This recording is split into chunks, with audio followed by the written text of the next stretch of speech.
Bonjour à tous.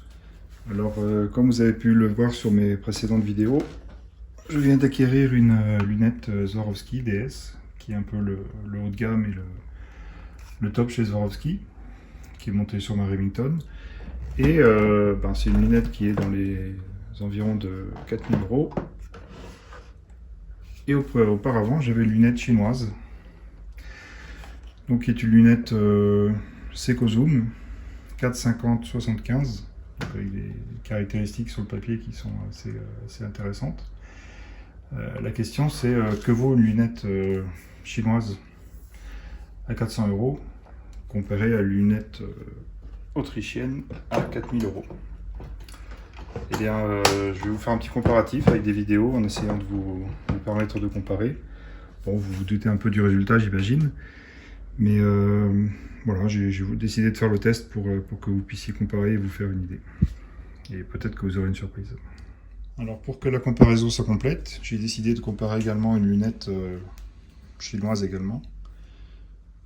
Une lunette à 10 euros environ, qui est une Tasco 80, montée sur une carabine à plomb.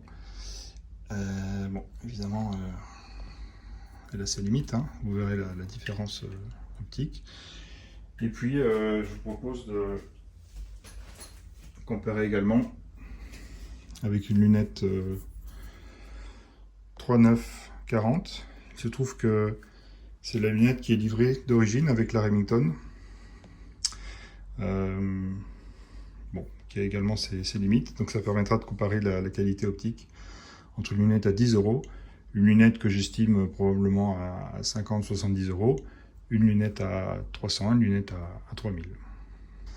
Alors je ne vais pas vous parler de la qualité de construction. Évidemment, elle va croissante avec le prix et la renommée de la marque. Je ne vais pas non plus vous parler des fonctionnalités, puisque là on a une lunette qui a de l'électronique, qui a un calculateur balistique intégré, un télémètre intégré, donc qui permet d'avoir directement la correction de visée en fonction de tous les paramètres de distance, de température, de pression atmosphérique et d'angle également de visée, et d'avoir une correction instantanée. Ce qui n'est pas le cas des autres lunettes. Là, je vais vous parler uniquement de la qualité optique.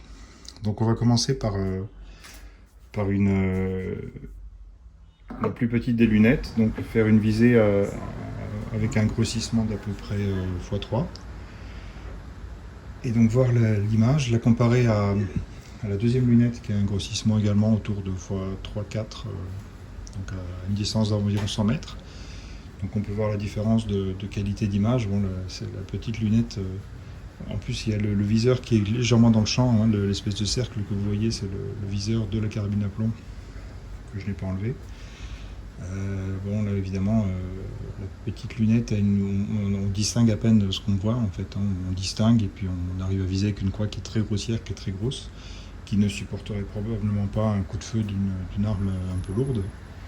Ça va bien pour la carabine à plomb, du 22 éventuellement, et à 10 ou 20 mètres. C'est presque un jeu. Donc à cette même ouverture, donc de 4-5, puisque les grosses lunettes ont un grossissement minimal de 4 pour la lunette chinoise EcoZoom et de 5 pour la lunette Swarovski. Là on voit que l'image est beaucoup plus nette, beaucoup plus dessinée, beaucoup plus précise. Et en comparant donc les deux lunettes les plus chères, donc 300 et 3000 euros environ, on voit que à cette distance-là, à ce grossissement-là, la différence de qualité n'est pas énorme. On voit à peu près la même chose dans les lunettes. On a un champ légèrement plus grand pour la lunette chinoise. Donc elle s'en sort, on va dire, pas trop mal. On voit quand même que c'est moins net, moins défini, moins de contraste dans l'image. Ensuite, si on passe à un grossissement qui est donc de l'ordre de 25, ce qui est le maximum de la lunette Swarovski, c'est la moitié du grossissement de la lunette chinoise. Alors, il faut savoir que quand ils disent 25, elle est annoncée pour faire un grossissement de 4 à 50. En pratique, on va dire que c'est plutôt 40 le grossissement maximal, puisque pour arriver au même grossissement que la Swarovski qui est à 25, il faut mettre la lunette chinoise sur plutôt 35. Donc, on voit que le 50 annoncé est un peu optimiste. Donc à grossissement égal, là on voit la différence, c'est que vous avez beaucoup moins de netteté. On a la même image, on va dire, sous les yeux, mais là vous avez l'image qui bave, qui n'a plus de contraste, qui est vraiment pas très nette, et on ne déteint pas tout à fait les mêmes détails sur une lunette à 350 € comparé à une lunette à presque 4 000 €. Voilà, donc la différence de qualité est flagrante, comme je vous l'ai dit, sans compter les différences de solidité, de construction, et puis de toutes les fonctions du télémètre intégré à la lunette Swarovski. Ensuite, pour vous montrer donc la lunette jusqu'à ses retranchements, je vous ai montré la lunette chinoise avec le grossissement maximal qui est annoncé à 50, qui est peut-être plutôt de l'ordre de 40, on va dire.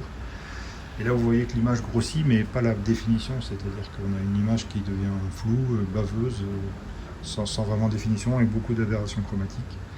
Et là, on grossit l'image, ça commence à bouger beaucoup ce grossissement-là, mais on n'augmente pas vraiment la définition, la capacité à discerner les éléments à l'image.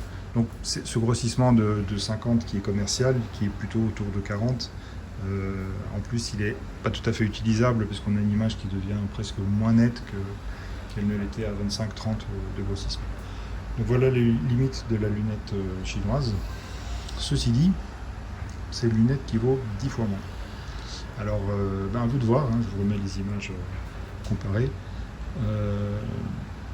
Ça dépend ce que vous allez en faire, ça dépend de votre budget. Disons que vous en avez pour votre argent, c'est-à-dire qu'à 350 €, eh bien, vous avez une lunette qui vaut, à mon sens, largement ces 350 €, qui a déjà résisté à du 7,55 sur un K31, qui résiste à du 30-30 sur la Remington, sans aucun problème. Donc ça tient la route au niveau construction. Je ne vous dis pas qu'elle va durer 10 ans, mais c'est pas complètement délirant.